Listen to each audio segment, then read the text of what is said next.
Hello everyone, मैं राजेश भंडारी आप सबका स्वागत करता हूं अपने चैनल इलेक्ट्रिकल अड्डा में। आज जो मैं आप सबके सामने नेक्स्ट वीडियो लेके आऊँ वो लेके आऊँ उत्तराखंड बोर्ड क्लास 12th जो केमिस्ट्री का पेपर है।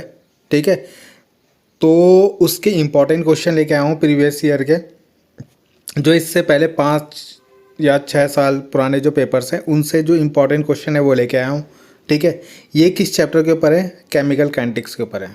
ठीक है, अब आपको यहाँ पे ये समझना है कि अगर आपको पास होना है, ठीक है, या आपको अच्छे नंबर लाने हैं 95 प्लस लेके आना है, ठीक है, तो उसके लिए ये चैप्टर बहुत ही ज़्यादा इम्पॉर्टेंट है। ये यूनिट बहुत ही ज़्यादा इम्पॉर्टेंट है। क्यों इम्पॉर्टेंट है? क्योंकि यहाँ से आता है आपका न्यूमेरिकल, ठीक है, प्लस डेरिवेशन।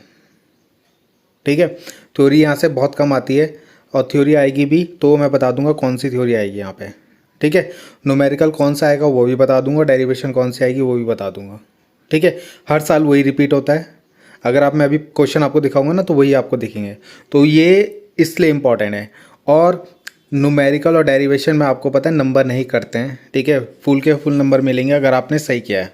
तो अगर यहाँ से 10 से 12 नंबर का अगर आएगा तो आप यहाँ से 10 से 12 नंबर ईजिली खींच सकते हो। यहाँ पे आपके कोई नंबर कटने के चांसेस नहीं होंगे। ठीक है, तो इसलिए ये इम्पोर्टेंट है आपका। तो देखते हैं, तो यहाँ पे स्क्रीन में जो आपको दिख रहा होगा ये सिलेबस है। ठीक है, सिलेबस आप एक बार देख लेना। ठीक, अब हम यहाँ पे स्टार्ट करते हैं क्वेश्चन से। तो जो फर्स्ट क्वेश्चन है आपका कि unit of rate constant for a first order reaction, यानी फर्स्ट ऑर्डर रिएक्शन जो है आपकी, उसके लिए जो रेट कांस्टेंट होता है उसकी यूनिट क्या है? तो उसकी होती है सेकेंड इनवर्स। ठीक है, आपकी फर्स्ट ऑर्डर की भी होती है, सेकेंड ऑर्डर की भी होती है, जीरो ऑर्डर की भी होती है। ठीक है, तो उनकी यूनिट निकालना मैं जब मैं इस पेपर को सॉल्व करवाऊंगा तो वहाँ पे बता दूंगा किस तरीके से निकालते हैं। उसके लिए केवल एक फॉर्मूला याद रखना है, उससे आपको सारे याद हो जाएंगे। ठीक है, तो अभी हम केवल क्वेश्चन देख रहे हैं।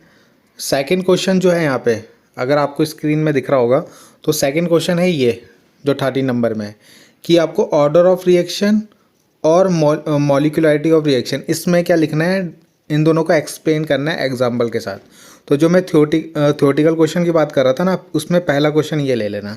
ठीक है, इसने आना या कभी ऑर्डर ऑफ रिएक्शन पूछ लेगा या मॉलिक्यूलरिटी पूछ लेगा या दोनों पूछ लेगा। तो ये पहला आपका थ्योरेटिकल क्वेश्चन हो गया। ठीक है, दूसरा आपको यहाँ पे देखो, अब आ गई आपकी डेरिवेशंस जो आती है एग्जाम में। देखो, जीरो ऑर्डर रिएक्शन के लिए आपको क्या करना है? समाकलित वेग समीकरण यानी ड्राइव करना है इंटीग्रेटेड रेट कांस्टेंट की वैल्यू का फॉर्मूला। ठीक है, और उसके बाद उसके ऊपर एक न्यूमेरिकल भी आ गया आपका, 1 नंबर का छोटा सा न्यूमेरिकल है, वैल्यू पुट करनी है और आंसर निकालना है। ठीक है, तो आ गया आपका डेरिवेशन प्लस न्यूमेरिकल। ठीक है, तो ये आपको करना है। ठीक है, देखो ऑप्शन में भी आपका क्या है, ऑप्शन में एक थ्योरेटिकल क्वेश्चन दे दिया कि कौन कौन से जो ऐसे फैक्टर हैं जो रेट कांस्टेंट को इफेक्ट करते हैं।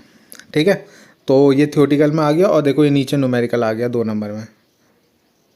ठीक, तो न्यूमेरिकल यहाँ से आपका आएगा जीरो ऑर्डर पे आएगा, फर्स्ट ऑर्डर पे आएगा या हाफ लाइफ पे आएगा आपका। ठीक है, अर्ध आयुकाल में। देखो फिर से आपकी वही रिएक्शन दोबारा रिपीट हो गई। प्रूफ दी हाफ लाइफ पीरियड। अच्छा, इसमें हाफ लाइफ पीरियड यानी अर्ध आयु के लिए आपको क्या है? First order reaction. अच्छा क्या है? Prove that the half life period of first order reaction does not depend on the initial concentration of reactant. अच्छा, इसमें भी आपको डेरिवेशन ही करनी है और आपको दिखाना है कि जो हाफ लाइफ होती है ना, हाफ लाइफ जो होती है यानी अर्ध आयु जो होती है वो डिपेंड नहीं करती फर्स्ट ऑर्डर रिएक्शन में इनिशियल कंसंट्रेशन यानी प्रारंभिक सांद्रता पे निर्भर नहीं करती।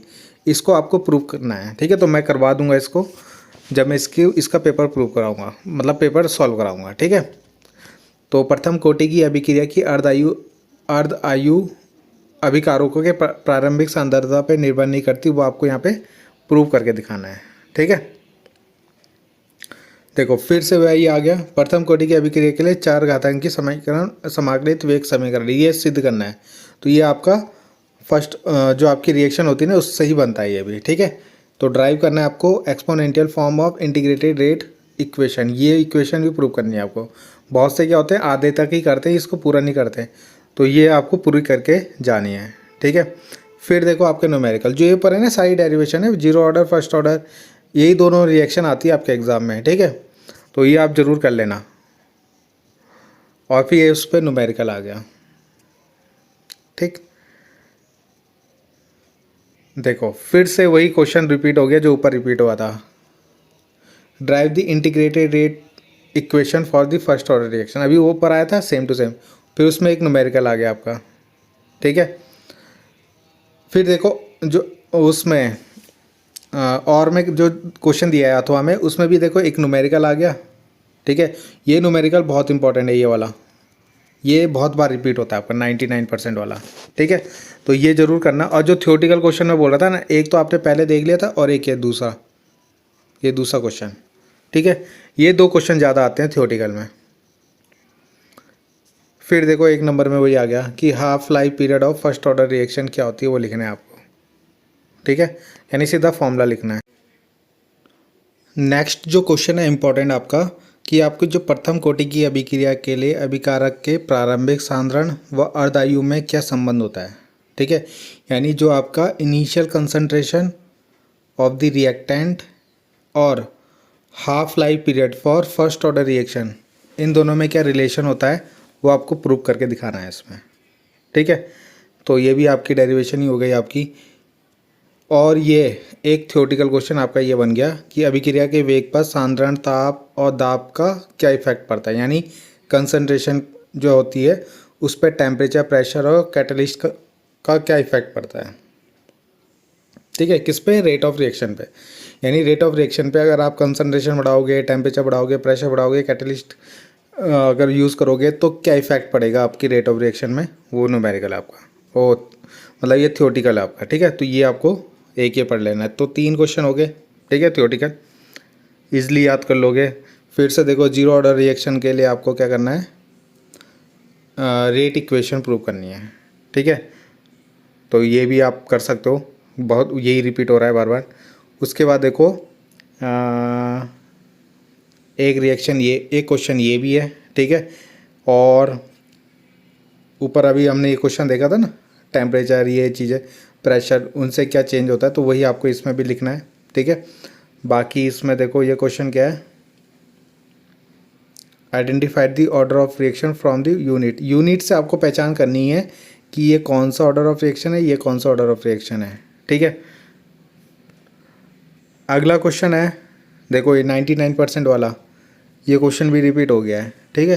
तो ये क्वेश्चन भी मैं करवा दूंगा, अगर आपको कोई भी दिक्कत हो कमेंट करना ना, मैं इसको सॉल्व करा लूँगा, ठीक है। इसके बाद आपका नेक्स्ट क्वेश्चन जो है, what do you understand by order of reaction. Order of reaction से आप क्या समझते हैं, ये थ्योरी आपको लिखना है इसके बारे में, ठीक है। और एग्जांपल देने हैं किसका, फर्स्ट ऑर्डर ऑफ रिएक्शन का, और how order of reaction differ from the molecularity. देखो वही क्वेश्चन रिपीट हो गया, मॉलिक्यूलरिटी और ऑर्डर ऑफ रिएक्शन में डिफरेंस, ठीक है। तो आपको क्या करना है, जितनी भी ऑर्डर ऑफ रिएक्शन है, जैसे जीरो, फर्स्ट ऑर्डर, इनके सबके एक एक एग्जांपल याद करना है, ठीक है। और इन दोनों में डिफरेंस याद करना है, ठीक है। एक थ्योरेटिकल में ये क्वेश्चन भी पूछा जाता है, एक्टिवेशन एनर्जी, ये भी इंपॉर्टेंट है, ठीक है। तो आपकी 4 थ्योरेटिकल क्वेश्चन हो गए, ठीक है। तो जो नेक्स्ट क्वेश्चन है उसमें भी आपको यही करना है, फर्स्ट ऑर्डर ऑफ रिएक्शन यानी प्रथम कोटि अभिक्रिया के लिए क्या करना है, इंटीग्रेटेड रेट इक्वेशन लिखनी है, ठीक है। अगला है आपका ये न्यूमेरिकल है, ये इसको आप ज़रूर कर लेना, ठीक है। इसमें क्या आपको ये दे रखा है, ठीक है, रेट कांस्टेंट की वैल्यू दे रखी है और आपको अर्धायु निकालनी है, ठीक है। तो ये क्वेश्चन भी आपको करना है। तो ये वही क्वेश्चन बार बार रिपीट हो रहे हैं, बस वैल्यू चेंज है आपकी, ठीक है। फिर यहाँ पे देखो जीरो ऑर्डर ऑफ रिएक्शन के लिए आपको इंटीग्रेटेड रेट इक्वेशन यानी समाकलित वेग समीकरण लिखनी है, यानी जीरो ऑर्डर और फर्स्ट ऑर्डर ये दोनों आती हैं आपके, ठीक है, एग्जाम में। तो इन दोनों को आपको अच्छे से कर लेना है। देखो ये कोलिजन थ्योरी जो पीछे बताया था, संगठन सिद्धांत, ये थ्योरेटिकल क्वेश्चन, ठीक है। तो ये आपका दोबारा रिपीट हो गया। तो ये थ्योरेटिकल क्वेश्चन आपको 4 मैंने बताए, उन चारों को पढ़ लेना अच्छे से। फिर ये न्यूमेरिकल है आपका, ठीक है। तो ये न्यूमेरिकल भी एक कर लेना, ये एक बार आया है आपका, ठीक है, पिछले 4-5 सालों में। तो बहुत करते नहीं है बच्चे इस वाले क्वेश्चन को, मगर ये आपको अगर टाइम मिले तो इसको ज़रूर कर लेना, क्या पता आ जाए एग्ज़ाम में, ठीक है। तो ये भी हो जाएगा आपका। बाकी देखो 99% वाला दोबारा आ गया क्वेश्चन, ठीक है। और फिर से ये देखो फर्स्ट ऑर्डर ऑफ रिएक्शन को क्या होती है, ठीक है, ये क्वेश्चन, और इस पे रेट कांस्टेंट देर का और आपको हाफ लाइफ निकालनी है, ठीक है। एक क्वेश्चन ही हो गया 99% वाला न्यूमेरिकल, ये शायद दोबारा रिपीट हो गया, ठीक है। हाँ, एक क्वेश्चन ये मैंने थ्योरेटिकल पहले ही बता दिया आपको, ठीक है। तो ये एक्टिवेशन एनर्जी निकालनी है और किसी अभिक्रिया का वेग स्थिरांक किस प्रकार सक्रियण ऊर्जा से संबंधित होता है, यानी रेट कांस्टेंट एक्टिवेशन एनर्जी से किस तरीके से रिलेटेड होता है, उसका रीज़न आपको लिखना है, ठीक है। तो इतने क्वेश्चन थे आपके, जितने भी इतने क्वेश्चन आपके इंपॉर्टेंट क्वेश्चन थे, ठीक है।